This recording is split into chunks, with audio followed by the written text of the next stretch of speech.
Well, hello everyone and welcome back. I hope you are enjoying the channel. Please let me know if there's something you want me to discuss, whether it's the astronomy what ifs, and I would like to mention I'm so happy that people are enjoying those, whether it's my review of apps or just review of equipment that I have.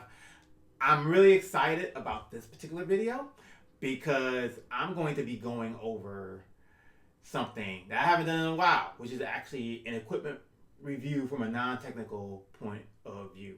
Now, it will not be of this, which is the AM5, not quite yet. I haven't finished putting it through its paces, and I don't want to give a partial review of the AM5. Partly because I haven't finished putting it through its paces yet, but another reason is it is not a cheap mount, and therefore I want people to actually make an informed decision when I do these reviews. But what I will be giving a review on is this. This is the ZenithStar 73 from William Optics. I've actually had this telescope for a number of years, but I haven't really had a chance to really put it through its paces until this winter. And I want to be able to let you all know what I think. What are the pros? What are the cons? And hopefully it will allow you all to make an informed decision if you want to purchase this telescope or not. Okay, what are the pros? Well, you can see one pro already. And if you've seen some of my previous videos, this particular pro is a very important pro. I can hold it in my hand. That's not really the pro. The underlining pro is that it's very light. And one of the things that you might have heard me say, or you're just about to hear me say, is the key thing to enjoying astronomy is not the power of the telescope, not the quality of the mount. The most important thing in astronomy, especially amateur astronomy, amateur astrophotography, is ease of use. If your equipment is difficult to set up, if it's a pain to carry, you are not going to do it. Because oftentimes it's at night, you're tired, you don't want to be lugging something that's heavy, that's time consuming, in order to look at something for a certain amount of time, especially if it's visual, a short amount of time. And you're going to be, or if you stay out all night, you're going to have to put it back up. If it's a pain to put together, if it's a pain to carry, you're not going to do it. It's the most important thing in amateur astronomy to me, ease of use, because that means you're going to repeat it. This is very light. It's very easy to set up, which is what I love. Which is you know, you can carry it. It's not a strain on you. It's very, very good. That's important because unless you live in the country that have low light pollution, it doesn't have any obstacles. You don't have to carry up and down stairs. You don't have to carry long distances. Then it being light and transportable is very good because oftentimes you're gonna find yourself going to locations so you can get good observing situations. So that's a good thing. Another pro is that it has a wide field of view. Now, what do I mean by field of view? Well, I know this is a non-technical review, but field of view is the area of what you're seeing. Humans have field of views, cameras have field of views, telescopes have field of view. And what you will find in many instances is the type of telescope that you have a field of view. That it can change slightly depending on if you add eyepieces and cameras, but it all contributes to your field of view.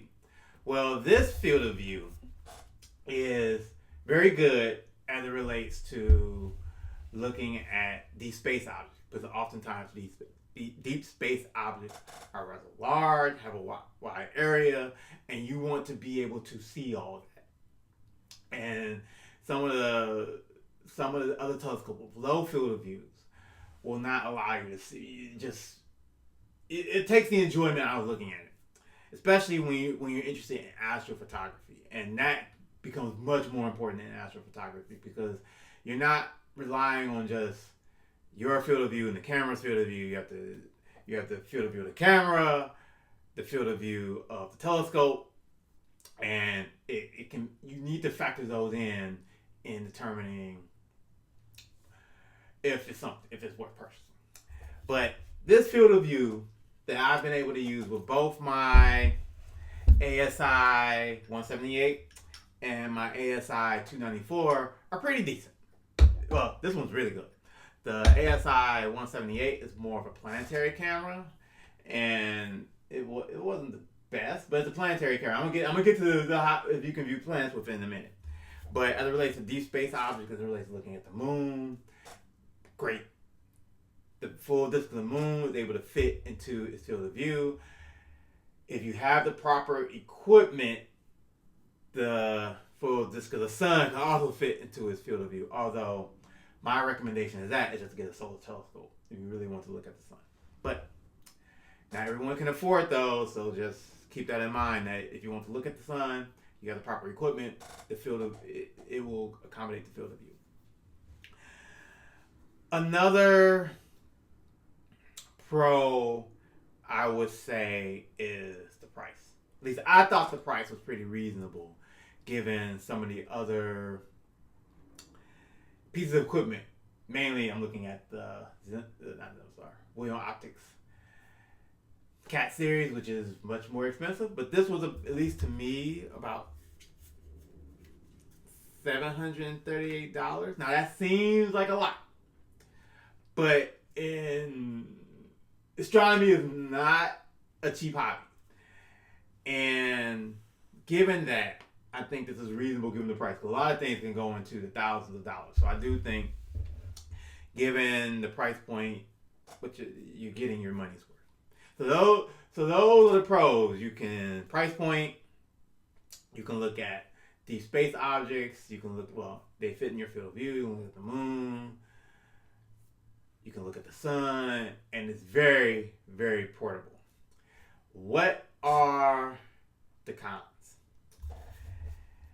First con: this is not good for looking at planets.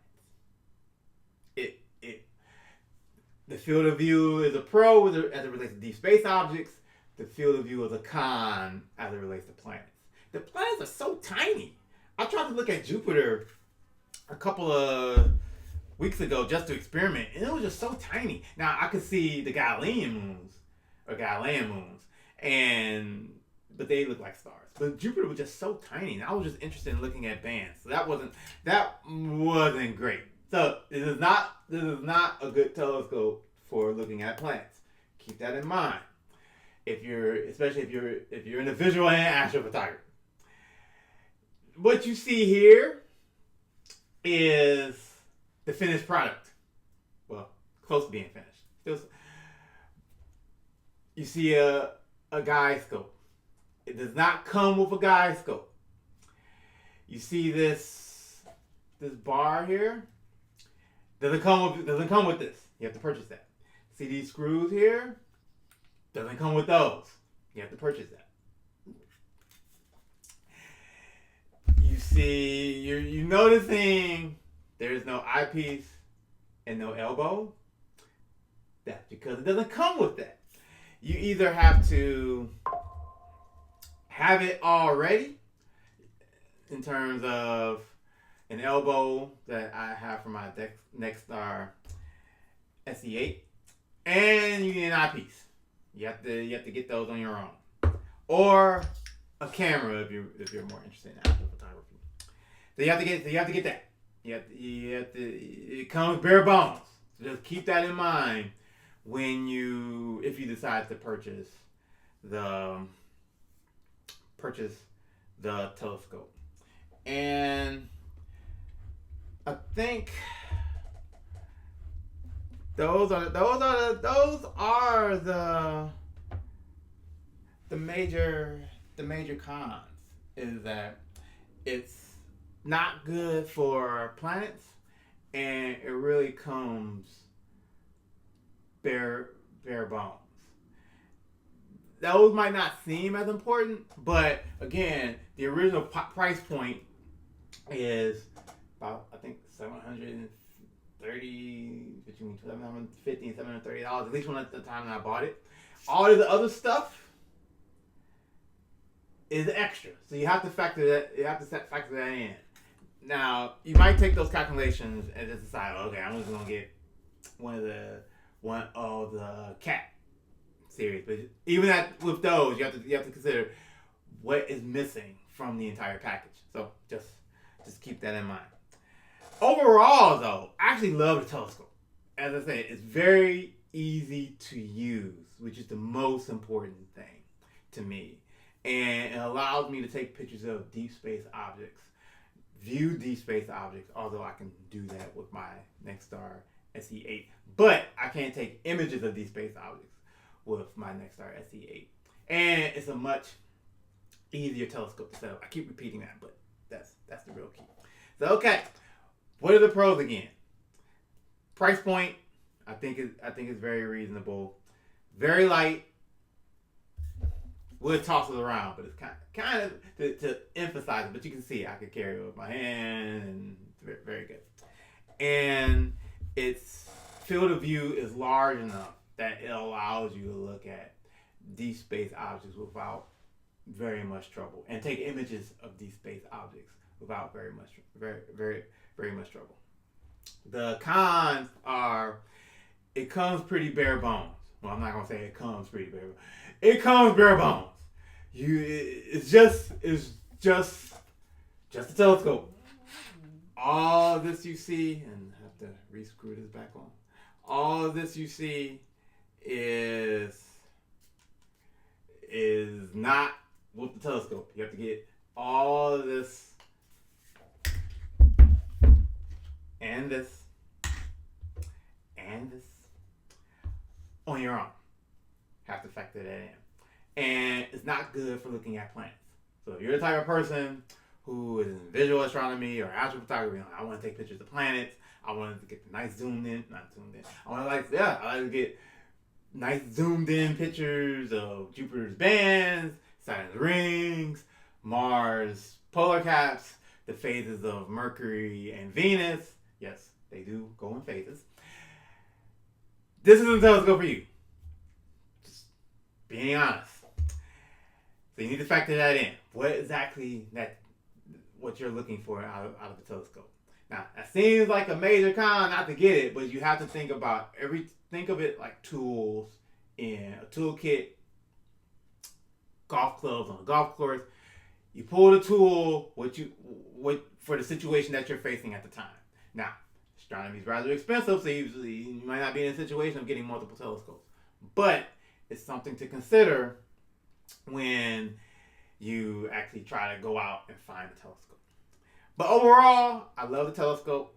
I do recommend it, especially if you're interested in astrophotography. I have picked this up. I am quite proud and happy with my purchase. I have no regrets. It is easy to use, and therefore I hope that you have found this review helpful. Please, any additional questions in the comments, any comments that you have in the comments, anything you want me to look at further in the comments, and I will try my best to respond, and I will see you again.